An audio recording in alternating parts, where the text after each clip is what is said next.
Welcome back everyone to GH Plays, and today we're back with another video this time for Sword Warriors. And in this video I'm going to be showing you guys what is the best and easiest way to level up as quickly as possible, or what's the best ways in general in my opinion. But this is what I think and in my opinion, and it has kind of worked for me. So before we do move on, make sure to subscribe, make sure to like if you guys have enjoyed. I have a 500 billion gems egg opening coming soon, either tonight or tomorrow, and a code video coming out tonight. Comment down below any suggestions or any other tips that I might have missed, and the best one will get pinned. And also join the Discord server if you have any questions. And let's actually begin. So we're going to be talking about the best ways to level up. I'm going to go from going to basically cover everything. So hopefully the video is not too long. So let's actually begin. So if you've just started the game up, by the way, if you're literally new to the game, if you don't know what levels are basically, you attack wave enemies, you level up, and you can use them on upgrades, rebirth, and etc. So level is a very key feature for the game. It's literally like probably the main thing about the game.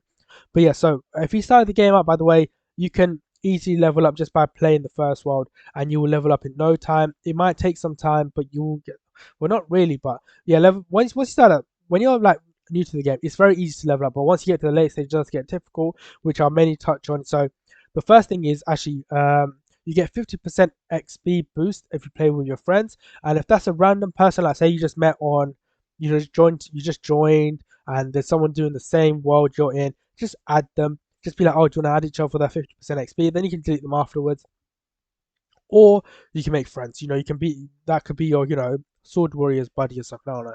Yeah, so that's obviously that 50% XP, which is actually pretty cool. Another thing that I would like to talk on is your sword, and the reason why swords do come into play to gain XP is because the more damage you do, the quicker you destroy them, and the more XP you'll get. Let's say per every 5 minutes.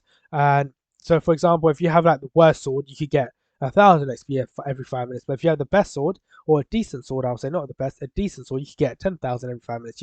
Stuff like that. So make sure you guys are upgrading your swords. What I basically did, especially for like the first world, the first few worlds, I did not try get the mythical or the legendary.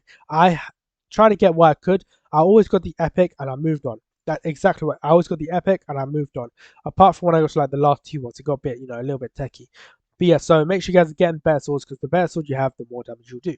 And then you'll get more XP. If you guys are struggling to on what sword to get, the one I would recommend, especially even actually even if you're even like it's just a good sword, basically just try get it. One sword I would honestly recommend is the Vortex Ghost Sword. It does cost 18k gems or eternal gems, but they actually, it does sound like a lot. It might take you a few days, but it's worth it, because as you guys can see, 4,712 is actually pretty decent. I think once you get to like the last world, it does kind of like, it's not the best, but it's still good until you get to the last world. So make sure you get that. I do have that sword myself, as you guys can see right here. When I go on it, mine is crafted, and as you guys can see, mine is 6266, which is actually pretty good. And I do like 13k base damage, which is not the best, but hey ho. Well, haven't really upgraded or anything like that, but yeah. So that's obviously that. Another thing that could help you to do more damage to get more XP is actually auras. As you guys can see, some auras do 12% attack, some do 6% and 6% health. Then there's some that do 12% health as well. So make sure you guys are getting your auras. I like to go for the ones that are like, even with health and attack. And the reason is because you want a decent health so you can survive getting hit and also hitting back as well. So that kind of comes into play as well. That's why I always get attack and health, because it does two in one basically. Another thing is always upgrade as well. As you guys can see, especially once you're in the first few worlds, upgrade your HP, attack, speed, critical. You can do it, but not in. If you're wave 1 and 2, you don't really need to do it. You can do it. I think critical chances basically doubles the attack you do. You can do it, but I wouldn't. I didn't do it, so it's up to you if you want to. But I didn't do it. I just focused on HP, attack, and speed. Speed is a good thing because it helps you run away. Basically, if you're struggling and you've been hit quite a few times and you're like the one wave away from completing it, you just need to heal up. Use that speed just to run around in circles so they don't hit you and they heal up. And then yeah, so that's obviously that. Another thing that I will talk about is let's quickly talk about the event. The event is actually very good. Actually, before we go to it, let's talk about heroes. Heroes are very good as well. As you guys can see in heroes, you have different things that do different heroes that do different things. The ones I use are priest and prophet, and they are free to play ones, by the way. And the way you guys get hero points is actually by once you complete every single world, you do get from this little duck thing over here, you get a little hero point which you can unlock another hero. So I have two. I don't really want to unlock anything else because I'm not going to use anything else. But yeah, so the ones I use is Profit. This one is acquire an additional 40% XP from each wave, from each defeated enemy. And the reason why I use this is because say if you're at a point where you're getting carried basically. So the way this game works is basically if you're playing with a friend or someone's carrying you, whoever is carrying you, and if they get the last hit on that enemy, they get the XP. You won't. So you could do all the damage, and that one person comes in and kills them. You won't get nothing. They will get all the XP. So that's why I use Prophet, especially when I'm getting carried. If I'm actually getting carried, which there is no shame on, I'll take it. Yeah, if I'm getting carried, I will literally use Prophet so I can get XP because otherwise that person is doing way more damage. They're like literally one or two hitting them. I'm not going to get nothing. So that's why Prophet's good because you get XP from it regardless. Priest, if you're soloing or working as a team where you're actively, attacking and you're all around the same level and you need to work together as a team, use Priest because you don't want to die. That's the one thing you do not want. You don't want to be dead and everyone else completing it without you. So that heals you literally heals the master's health by 1% every second. And then there's others as well, which I don't really use. This one is actually pretty decent, but I don't use it because I rather have Priest or Prophet on. So that's obviously that. And what else was there? Oh, the event shop over here. Make sure you have 11 days left for the event. Make sure you're using it. And the reason is because from the event shop, you guys can get this title cameraman, which is actually really good, really powerful as well, I might say, because it's constantly attacking every wave. There's no cooldown. It's honestly insane. And it's constantly attacking, and that could be that little thing, of getting that extra helping hand in the waves. That could be the life or death situation where you're running away, but your title cameraman comes in handy and just kills them for you, which is actually pretty good. And you get the XP as well. You have other stuff. This not worth it. Do not go for that, by the way. 155. Might as well get that the eternal one that I was talking about, 18k one. Obviously, it might take a bit longer, but hey, you can do it. There's in the endless mode or eternal mode or whatever mode you guys want to call it. There is another shop. There's another one, and he mainly sells auras. Auras I already spoke about. And another thing you can get is 10-minute XP or 30 minutes 2 times XP. These are insane, by the way. Make sure you guys are getting them. You can get them by codes or from here as well. Some daily chests and group chests. Make sure you guys are collecting every day. Make sure you join the group as well, so you can get double the reward because you could get that 30-minute one or the 10-minute one. They still help because it's 2 times. And what I would recommend is saving them until you get to a point where it's very, very difficult. Honestly, save them because that's what I did. You don't need to use them early on in the game. Once you get to a point where okay, I want to be here for a while, this is actually pretty difficult. That's when you use them. So what world 1, 2, and maybe 3, don't use them. 4, 5, use them all you want. So that's obviously that. We have skills over here. Skills, make sure you guys use them because they do a decent amount. So like the first two, 160%, this one 210. It's actually really good because you can one hit the enemies instead of running around and attacking them. So make sure you guys are using skills. Make sure you're upgrading. Don't upgrade too much because you want to save it for these ones, these last three, which are very insane. So make sure you guys are doing that. Make sure you're using your skills, upgrading them, and trying to get to the last one. The way they work is actually by rebirthing, and also you should like upgrade to a certain point the previous one. So I think this one I need to do like upgrade this one to get that one. I believe something like that, something along those lines. So make sure you guys are doing that. Ornaments, you get them by completing each world, and you get specific ones. So the ones I mainly use are a slime balloon. It's heals the master's health by 2% every 3 seconds, or the treasure bag, 30% gems every wave. And I use a treasure bag when I am actually getting carried, and I use a slime balloon when I'm actually actively doing the attacking. So yeah, just go from here. You can obviously use other ones. It's all up to you. Just find what works for you. That's what I would honestly suggest. Don't follow other people. Find what works for you, and you feel like, what I'm doing works for you. Do it.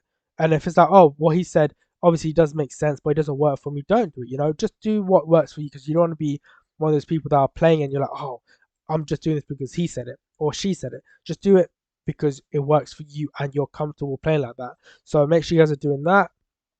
Another thing I'd really like to touch on as well as obviously when I did say if it do what works for you. If you're doing something that works for you, but it's not working in the game, try other ways as well. Always do that because this game you have to be able to, kind of like learn from your mistakes and do it, do the other way as well. So make sure you guys are always doing that. So if it's not working, try my way. If it doesn't work, yeah, yeah, something like that. I'm just getting confused. Just try different ways, whatever works for you as well, same time. So another thing is actually enchant. Enchant is very good, as you guys can see right here. I have my sword has critical damage level 4 and lifesteal. So enchant is very good. It is a bit pricey depending where you get your sword from, but lifesteal is basically when you attack an enemy, their health goes down, but you get some of their health. Critical damage is you basically do more critical damage, which is actually very very good. And you can obviously do whichever, but I think these two are the most important ones: critical damage and lifesteal. So try and get them. Obviously, you can get a sword and just put lucky enchant on it, so you can get better swords overall. Because remember, more swords you do, the more attack you get. I mean, the more XP you'll get because you'll destroy them quicker. So that's obviously that. Oh, make sure to rebirth as well, as you guys can see right here. I'm rebirth 54. If I rebirth to level 55, I'll get one skill point, which is this thing over here, to upgrade them to do more damage. And I get slash damage 55%, so 1% increase, and the XP is literally almost double. I think it's just over double, I think, or just double, something like that. So yeah, these are very good. Remember, if you guys are AFK and you guys are getting carried, or you're working in a team where you can literally AFK, you don't need to look at your screen because you guys are that good, make sure you guys have your device next to you, because if you get to, like, say if I get to 520 and I'm not looking at my laptop and I'm leveling up to like five extra levels, then I don't need to. It's just a waste, you're just wasting that 5 levels where you could have been, using it after you rebirth. So make sure you guys are always rebirth and have the device close to you. Drill masters, very, very key. And the reason is because, as you guys can see right here, you can either get more health or more attack. And the reason why these are important, because they actually do come in handy quite a lot. And what I would honestly recommend, before you always rebirth, always check drill masters. Just see if you can actually even do one, because I have done this. I actually forget about drill masters and I regret it because I see everyone else, with more attack, more health, and I'm just there like, what am I doing wrong? And then I realize it's drill masters. I'm not doing them. I'm actually not doing drill masters. So make sure you guys are always doing drill masters. Always check before you rebirth. Can you do any of them? If you don't know what drill masters is, basically do 5 waves, defeat 5 enemies. You don't get any like gems or XP, but it helps you get more health and damage, and they will help you to get more XP overall. So that's obviously that. Or eternal keys, that's how you get them, by the way, if you're looking to buy the Vortex Ghost Sword, because they come every 7 hours. There are codes to get the golden one. The golden one basically doubles your reward, which is actually pretty cool. We have the boost. You can buy them for Robux or get them for free or via code. Obviously, Game Passes, no one's really interested in them because we're here because we're free to play. You can also auto attack as well, which is actually really good as well, because just in case, like, you're going out, going to work, going to school, you can put your game on auto, have an auto click on for clicking every 2 minutes or so, and you can begin XP like that as well. So which is actually really good. So let's actually back out of that. So that's obviously that. I don't know if there's anything else to really touch on. So we spoke about the event, heroes, daily rewards, endless. Eggs. Oh, another thing is, once you get to a point where you're like, oh, let's actually show you. Once you get to a point, say if you got to the last 3, and you're kind of struggling, what I would honestly recommend, please listen to this, by the way, go to Sword Warriors Discord server, go over to teams, and find a team. Basically, you can be like, oh, anyone doing Horde Camp or anyone doing Dark Castle, you're looking for a team, and people will actually reach out to you. And working as a team is much better than trying to like struggle by yourself, because when you work as a team, you guys get all done together and you'll have one goal, and it will just be like real smooth. You don't even need to be in a voice chat or anything like that. I've done it where I'm not even in a voice chat. We just type in or on the chat and we're just doing it together. It's actually pretty cool. So make sure only do that if the waves are just way too difficult for you. If you're getting flying past them, go for it. But if you're kind of struggling, find a team. Honestly, this game is kind of built to work as a team. It's not built to be like, you can solo it. Unless if you're paid to win, you can solo it. But if you are like, not paid to win, free to play, you have to work as a team to, get stronger and stronger and stronger. And then you could be the ones carrying the other people. So make sure you guys are doing that. And I think that's actually it for right. He's losing his mind, doesn't know where to go. Um, so I think that's actually it. There's nothing else really to it. It's actually a pretty simple game, but it's a very good game. I'll give it that. I do like this game. I was a bit meh with it, but now I'm like really enjoying it. So yeah, we spoke about the event, heroes, daily, endless, drill masters, swords. Remember, every world you go to, make sure you get the opening swords. And if you have a decent one, if you get the endless one, the vortex ghost one, you are set until you get to the last world, obviously. But yeah, make sure you guys are opening them. Make sure you guys are crafting all that stuff. Make sure you're enchanting. Sword index, I still don't understand it. I haven't really looked into it anyway. So yeah, so that's actually that. If I've missed anything, make sure to comment down below. If you have missed any tips, let me know in the comment section down below. I'll pin the best one. Make sure to subscribe and like if you guys have enjoyed it and want to see more Sword Warriors. Please, any suggestions are welcome here. And I'll see you guys in a later video. Peace, guys.